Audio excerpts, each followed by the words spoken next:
Tiền nó là 4,7 triệu, đang có ưu lãi, bây giờ nó giảm cho mình 1 triệu, còn 3,790 triệu thôi. Không phải nhiều quá. Cho bỏ thâu tôi vô máy nó bỏ thâu thành trời nó sợ tông. So với dòng khác tầm giá này thì chiếc pin phải hỗ trợ cho đến chữa cho mình như này.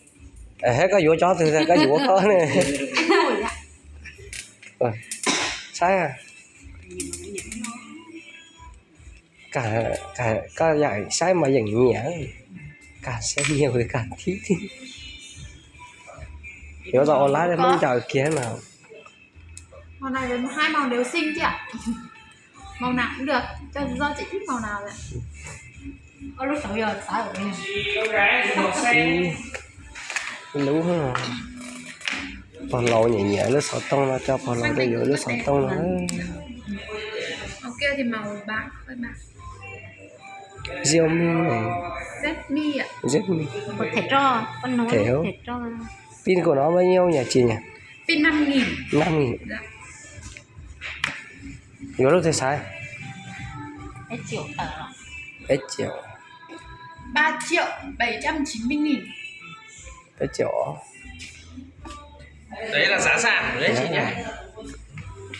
Vô lúc thì giá gốc của nó là 4.790 triệu. Nó màu này đi. Gốc là 4.790 là giảm 1 triệu. Chị em máy đây đúng không ạ? Cái màu đấy ạ.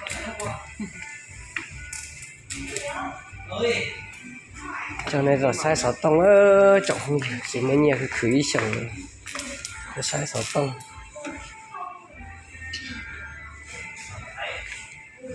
Nó có triệu. Sim bản bây giờ có mấy loại bao nhiêu nhỉ? Có mấy loại? Rẻ nhất là 500.000. 500. Sử dụng trong vòng 1 năm. 1 năm tiếp theo thì anh chỉ có nạp thêm 350.000 vào nữa. Thì sử dụng một năm nữa. Vina về theo.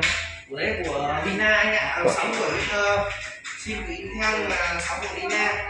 Cho nên là sau máy sau 6 tông.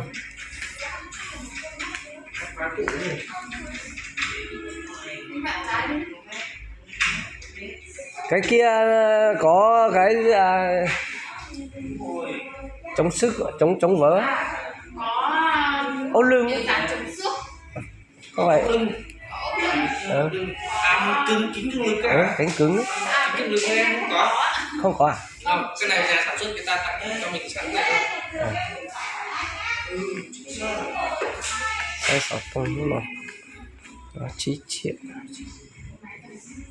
mình gộp triệu dạ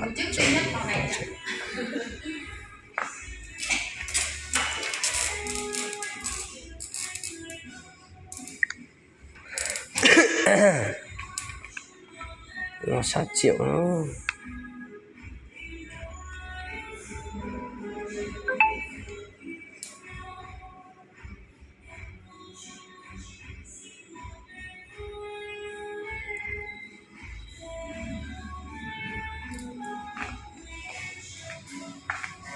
Thì mua nhiều lắm ai vì tính rồi thế à?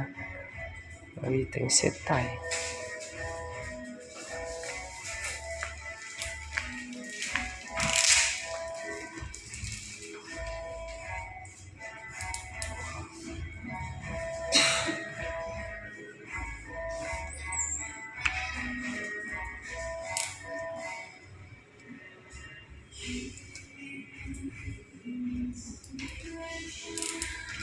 Uống 2 ly, sáng 1 ly, chiều tối 1 ly, ta cảm giác rằng nó khỏe thôi. Hôm trước thì đi lại xương khớp cũng hơi đau nhức. Có bao nhiêu nữa cơ à? Mình thấy nó đỡ. Đó.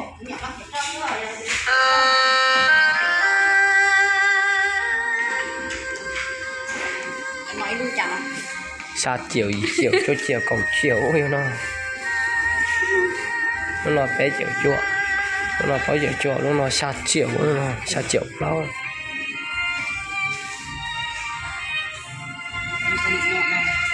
Triệu này. Nó gì triệu. nó có gì chiều nữa. Nó sử dụng giống cho con thì chả học gì mà. Chứ nặng là dòng đùa ấy, cho kỹ ha. Cho thưa. Anh chị có mua sim không? có bao nhiêu xin vào mà Đấy chỉ buồn á chị mang căn cước không? có bằng các thẻ cơ Thì phải có cái căn cước đấy chứ. Xin phải có căn cước làm được. nó không mang Không mang à? Thế của anh không mang? anh thì anh mang Anh mang đấy của anh làm với chị đi sao? Đấy của anh làm với chị luôn. Chị ngồi đi chị. rồi Chị cho anh xin họ và tên nữa. Để bạn tạo tài khoản email cho. Tạo vàng thì dễ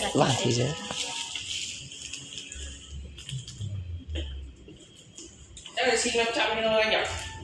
cho vô xin vào ra anh lấy xin bao tiền nữa. 500 cũng được nhưng mua phương gì này nó